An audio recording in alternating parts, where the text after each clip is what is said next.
마을과 이웃을 연결합니다. 여기는 마을방송국 단팥빵입니다. 엄마, 집들이 하는데 갈비는 엄마가 재워줄 거지? 예, 요즘 누가 집에서 재니? 난 시켜 먹는다. 응? 시켜 먹는다고? 미스터 갈비라고 있어. 미스터 갈비? 젊은 애가 아직도 모르니? 거기 기부도 많이 한대. 천연과일 발효액으로 양념해 속도 편한 미스터 갈비. 검색창에서 미스터 갈비를 찾아보세요. 지금 들으신 광고는 저희 단팥빵에서 제작한 맛있는 갈비의 대명사 미트홈의 광고입니다.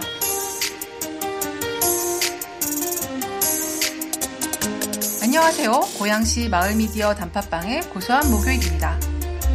이곳에서는 매주 목요일 고양시 소식을 청취자 여러분께 알려드리고자 합니다. 이번 주 고소한 목요일을 맡고 있는 저희는 엄마과 홍옥입니다. 홍옥님 안녕하세요. 안녕하세요. 2023년도 2월 중순이네요. 시간이 참 빨리 가요. 그러게요. 가는 시간을 좀 붙잡고 싶을 정도예요. 벌써 12분의 1이 지났잖아요. 이러다가 올 초에 세운 계획이 또 흐지부지 되겠어요. 저도요. 온맘의 올해 계획은 뭔가요? 저는 작년까지 친했던 친구들과는 좀 거리를 두고 올해는 다른 친구들을 좀 사귀어 보려고요.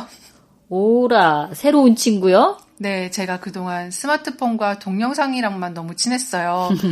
그래서 온맘 주니어도 저를 따라서 동영상과 너무 친해진 것 같아서요. 아, 그래서 온맘은 책이랑 친해지려고 우리 동네 행신동에 있는 도서관에 갔다 왔군요. 네, 저도 이번에 알게 되었는데 행신동에 있는 시립도서관이 고양시 1호 공공도서관이더라고요. 와, 고양시에서 제일 처음 만들어진 도서관이라는 거예요? 네, 1994년 5월 11일에 개관을 했어요. 와, 벌써 그럼 28년째 그 자리를 지키고 있군요.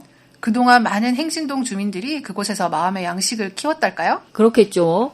엄마, 행신 시립도서관 얘기 좀 해봐요. 요즘은 도서관에서 책만 빌릴 수 있나요? 예전에 저는 학교 도서관 열람실에서 자리 맡아서 공부도 하고 매점에서 라면이랑 김밥도 먹곤 했는데요. 네, 행신시립도서관은 요즘도 열람실에서 학생들이 많이 공부하고 있었어요.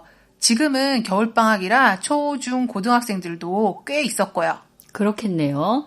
도서관 이용하는 이용객의 이야기를 좀 들어볼 수 있을까요?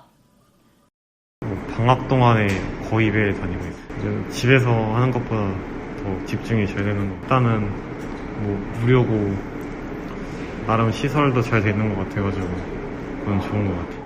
이 학생은 고등학생이라고 했는데요. 방학인데도 3층에 있는 열람실을 이용하기 위해 도서관에 왔다고 했어요.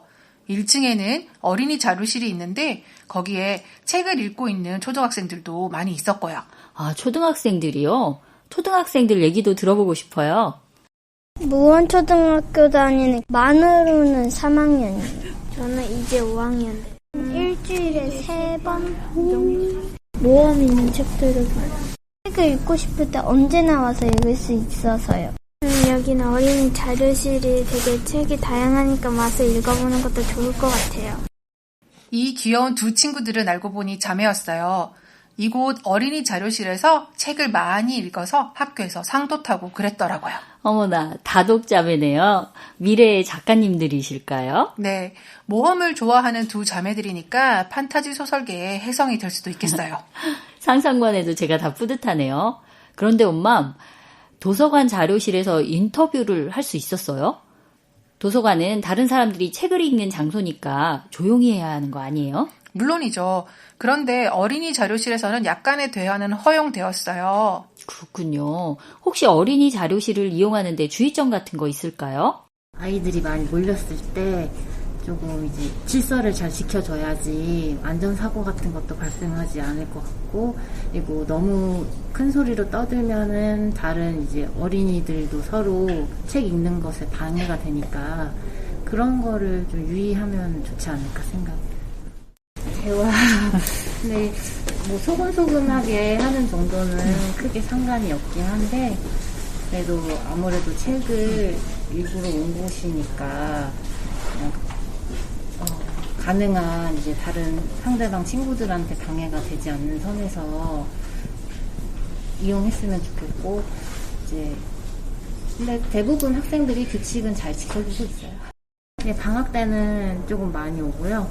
평일에는 이제 오전에는 학생들은 학교 갔다가 오후에 조금 많이 이용을 하고 있어요. 성인분들도 필요한 책은 빌려 가셔도 상관이 없고, 그냥 주로 영유아부터 해서 초등학교 고학년 책이 많고, 중학교 이상 중등 고등학생들은 아무래도 종합자료실 도서가 더 적합한 것 같아요. 네, 소곤소곤하게 어느 정도 이야기하는 건 괜찮다는 말에 저도 마음이 좀 놓였어요. 사실 그날은 제가 제일 수다스러웠거든요. 그랬겠네요. 참, 어린이 자료실에는 온돌방도 있다고요? 네, 아무래도 어린이들, 유아들이 와서 책을 읽고 빌리는 곳이기 때문에 밝은 분위기였고요. 유아들이 편하게 책을 볼 수 있게 온돌방이 있어서 엄마나 보호자가 아이들에게 편하게 책을 읽어줄 수도 있었어요. 글자를 읽지 못하는 유아들에게 정말 편안한 공간이겠네요. 그런데 행신시립도서관 어린이 자료실 이용률이 좀 낮다는 얘기도 있던데요. 네, 행신시립도서관 주무관 선생님의 이야기를 들어보시죠. 저희는 유독 아이들이 많이 안 오는 편인데 부모님들이 좀 아이들 많이 데리고 와서 도서관을 좀 경험하고 도서관에서 보내는 시간들을 좀 더 익숙하게끔 해주시는 게 좋지 않을까, 아이들한테. 그렇겠네요. 그렇게 해야 아이들도 저 책을 좀 더 가까이 하고 좀 더 도서관에 좀 편하게 자주 올 수 있지 않을까.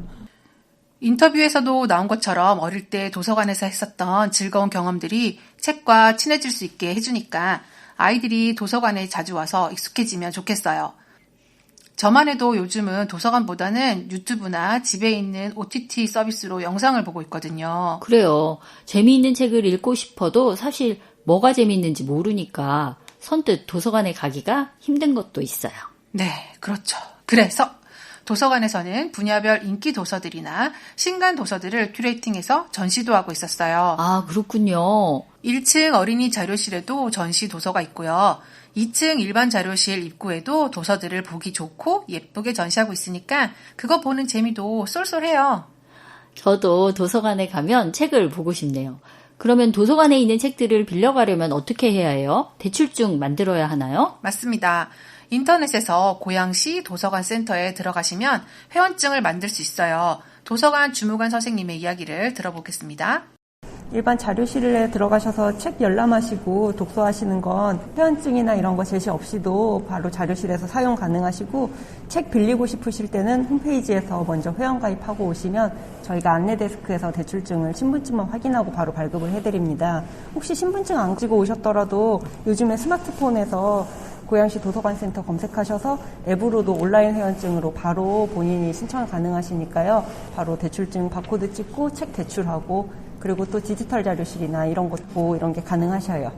요즘은 다 스마트폰으로 되더라고요. 그렇네요. 그런데 이번 방송 듣고 회원증 만들어서 도서관에 가면 되는데 혹시나 저희 방송을 미처 못 듣고 그냥 도서관에 가신 분들은 회원증이 없으면 그냥 돌아와야 되나요? 그것도 다 방법이 있습니다. 도서관 입구 안내 데스크 앞에 컴퓨터가 있어요. 안내 데스크 앞에서 회원증을 만들 수도 있어요. 그거 참 다행인데요. 그러면 책은 몇 권이나 빌릴 수 있어요? 1인당 7권의 책을 2주간 빌릴 수 있고 1주는 연장할 수 있어요. 그러면 총 3주 동안 7권의 책을 볼 수 있네요. 네, 그리고 매달 마지막 주 수요일에는 문화의 날이라서 2배를 더 빌릴 수가 있어요. 아, 맞다. 가족끼리 연결해서 책을 빌릴 수도 있어요. 가족관계 증명서를 들고 오시면 가족들의 회원증을 들고 오시면 회원으로 가입을 할 수 있는데, 그 가족회원 가입을 하게 되면 가족의 당사자가 자기 회원증만 들고 와도 다른 가족의 책까지도 같이 빌릴 수 있는. 아, 그렇구나. 그러니까 보통 아이 엄마들이나 아버지들이 아이 회원증을 들고 아이 것까지 같이 빌려가는. 그래서 가족들을 2-3명만 묶어도 아주 대출 건수가 확 늘어나게 되죠. 저희 매월 마지막 주 수요일은 문화가 있는 날이라서 이제 2배로 대출돼 있거든요. 그래서 평소에는 행신도서관 한 도서관에서 7권, 전체 도서관에서 다 해서 25권인데 그날 오시면 한 도서관에서 14권, 전체 도서관에서 50권까지 1인당 가능하셔요. 그래서 만약에 가족회원분이 2분만 서로 부부지간에 묶여 있다고 하셔도 전체 도서관으로 하면 100권까지 가능하신 거죠. 가족회원과 문화의 날은 사실 저도 몰랐던 꿀팁이었어요. 그러게요. 혹시 도서관 이용할 때 알면 좋은 꿀팁들이 더 있을까요? 있지요, 있습니다. 알려주세요. 상호 대차 서비스가 있어요. 상호 대차 서비스요? 네, 고양시 안에 있는 다른 도서관의 책도 행신 도서관에서 빌려볼 수가 있답니다. 응? 그러면은 마두 도서관에 있는 책을 마두 도서관까지 가지 않고 행신 도서관에서 빌릴 수 있다는 거예요? 그렇습니다. 주무관 선생님의 이야기를 들어보시죠. 저희는 관내 상호대차 서비스를 시행하고 있는데 저희는 이걸 챗누데이 서비스라고 부르고 있고요. 홈페이지나 전화를 통해서 신청을 하시면 자기가 근처에 있는 도서관, 받을 수 있는 도서관을 지정해서 받으실 수 있고요. 신청을 하면 오늘 신청하면 내일 오후에 도착하는 시스템이고 주말에는 신청을 받고 있지 않고 있어요. 신청할 때 2권까지만 신청을 하실 수 있고요. 한 권씩 이렇게 신청을 하시면 계속해서 이용하실 수 있습니다. 정말 꿀팁이죠? 마두 도서관까지 안 가도 된다니까요. 오, 신박한데요? 그러면 여기서 안 물어볼 수가 없는데요. 혹시 다 읽고 난 책을 기한 내에 반납하지 않으면 어떤 페널티가 있나요? 혹시 벌금 내요? 벌금은 아니고요. 반납을 연체한 기한만큼 대출이 정지되어 책을 2권을 빌렸는데 이틀이 연체되었다. 그러면 반납한 날로부터 2일 동안 책을 빌릴 수가 없어요. 정지일은 최대 60일이고요. 그러면 석 달을 연체했다고 하더라도 2달만 정지당하는 거니까 2달만 꾹 참으면 되겠네요. 그렇죠. 그리고 꿀팁이 하나 더 있습니다. 책을 반납할 때는 도서관 입구에 있는 반납함도 있고 도서 무인 반납기도 있어요. 자료실까지 가서 반납할 필요가 없고 행신역, 화정역 등 지하철역에도 반납함이 있으니까 시간이 없을 때는 집 근처 지하철역에서 반납하셔도 됩니다. 오, 그건 몰랐어요. 이거 정말 알아두면 좋겠어요. 이건 인터뷰하면서 알게 되었는데 작년에 책 7권이 행신 도서관으로 돌아오지 못했다고 해요. 어머나. 2년 동안 미반납된 책은 아쉽지만 재적 처리를 했다고 해요. 연체하더라도 늦더라도 꼭 다시 반납해달라는 주무관 선생님의 당부도 있었어요. 아유, 그렇군요. 꼭 반납해야겠어요. 그런데 빌려간 책을 제가 일부러 그런 건 아닌데 혹시나 만약에 잃어버릴 수도 있잖아요. 그쵸. 그럴 수 있죠. 그럴 때 진짜 난감하죠. 그럴 때 진짜 어떻게 해야 돼요? 네. 파손하거나 분실하신 경우에도 난감해 하지 마시고 도서관에 전화를 하면 됩니다. 그러면 똑같은 새 책으로 구입해 오라고 친절하게 안내를 해주실 거예요. 도서관은 우리의 친구잖아요. 그렇네요. 그러면 만약에요. 분실한 책이 절판된 책일 수도 있잖아요. 그럼 어떡해요? 그것도 걱정하지 마세요. 다른 책으로 안내해준다고 하니까 걱정하지 마시고 도서관에 전화해보세요. 네, 책을 분실하거나 파손을 해도 그렇게 걱정할 필요는 없겠네요. 그렇죠. 그럼 이번에는 도서관을 들어서면 제일 먼저 만나게 되는 도서관 안내데스크의 선생님께서 이용객들에게 부탁을 하나 드리고 싶다고 하는데요. 한번 들어보실까요? 자료실을 이용하시는 분하고 열람실을 이용하시는 분 두 부류로 나누어지게 됩니다. 근데 자료실을 이용하시는 분은 어린이 자료실하고 그리고 종합자료실을 이용하시는데 그분들은 잘 이용을 하시고 계시는데 가령 이제 열람실을 이용하시는 분 중에 이제 열람실 내에서 질서를 유지하지 않고 자기 개인적인 행동을 하시는 분들이 가끔 계시는데 그런 분들이 좀 조심해 주셨으면 하고 부탁하고 싶습니다. 도서관은 여러 사람이 이용하니까 규칙을 좀 잘 지켜주셨으면 하시더라고요. 특히 열람실을 이용할 때 안내데스크 맞은편에 있는 키오스크에서 자리를 지정하고 이용하셔야 되는데 그걸 모르고 그냥 앉아서 이용하다 보니 조금 서로 불편한 일이 생길 때가 있다고 하더라고요. 그렇겠네요. 공공장소다 보니까 타인에 대한 배려가 필수겠지만 아무래도 키오스크 사용하는 걸 모르는 분도 있고 하니까 그것에 대한 적극적인 안내도 필요하겠어요. 맞습니다. 도서관도 점점 스마트하게 변화하고 있어서 무인 반납기, 열람실 자리 배정 키오스크, 책 소독기 같은 것들이 있는데 그것에 대한 안내가 조금 미흡하긴 해요. 아쉽죠.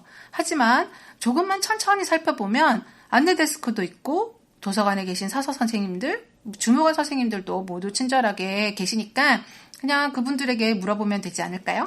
그래요. 물어보는 게 최고예요. 그리고 또 도서관 이용에 대한 꿀팁이 있을까요? 네. 도서관 이용 꿀팁은 아니고요. 주무관 선생님께서 추천해주신 동화책이 있어서 마지막으로 이 책을 소개할까 합니다. 오, 매일매일 책과 함께 하는 분이 소개하는 책이라. 어떤 책인지 정말 궁금한데요. 제목은 헨리에타의 첫 겨울이에요. 헨리에타라는 다람쥐가 주인공인데 인터뷰를 마친 후에 저도 읽어봤어요. 저는 읽으면서 눈물이 조금 났어요. 오, 그렇게 감동적이에요? 이야기 좀 더 해주세요.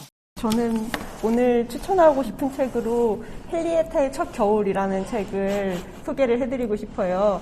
이 이야기가 쓰인 게 딱 1990년이었는데 저희하고 같이 태어난 이야기라서 애착이 가는 것도 있고요. 그리고 제가 이게 그림책이긴 하지만 제가 이 책을 처음 소개받았을 때는 고등학생이었거든요. 근데 고등학생의 눈으로 처음 읽었을 때도 너무 좋았고 나중에 사서가 된 후에 아이들한테 추천했을 때도 반응이 좋았고요. 이게 줄거리는 반전이 있는 줄거리여서 끝까지 말씀드리기가 어렵지만 이제 헨리에타가 굉장히 용감하고 씩씩하고 그러면서도 유쾌한 이야기여서 남녀노소 누구에게나 반응이 좋을 거라고 생각해요. 스포일러가 될 것 같아서 내용 이야기는 더 하지 않겠습니다. 하지만 내용이 정말 귀엽고 씩씩해요. 저랑 온맘 주니어랑 같이 읽었는데 주니어도 헨리에타가 너무 사랑스럽다고 하더라고요. 사파도 있는데 정말 귀여워요. 저 그림책 본 지 꽤 오래됐거든요. 이번에 도서관으로 달려가서 한번 빌려보고 싶네요. 네, 지금 당장 도서관으로 헨리에타를 만나러 가자고요. 고고. 오늘 이렇게 행신시립도서관의 여러 가지 이용 꿀팁과 귀여운 헨리에타도 알게 됐는데 딱딱하게 보였던 도서관이 왠지 친근해진 것 같아요. 오, 다행이에요. 올해는 우리 같이 스마트폰 대신에 도서관이랑 좀 놀아봐요. 그리고 올해는 저희 고양시에서 연말까지 독서 대전을 하고 있어요. 연말까지요? 2023년 1년 내내 독서 대전을 한다는 거예요? 네, 연중 프로그램이고요. 매월 작가와의 만남, 강연 등 여러 가지 프로그램이 있었어요. 독서 대전에 대한 더 자세한 소식은 제가 4월 달에 다시 가지고 오겠습니다. 재밌을 것 같아요. 4월 기대해 볼게요. 지금까지 온맘과 홍옥의 고소한 목요일이었습니다. 청취자 여러분, 다음 주에도 많은 관심 부탁드리겠습니다. 청취해 주셔서 감사합니다.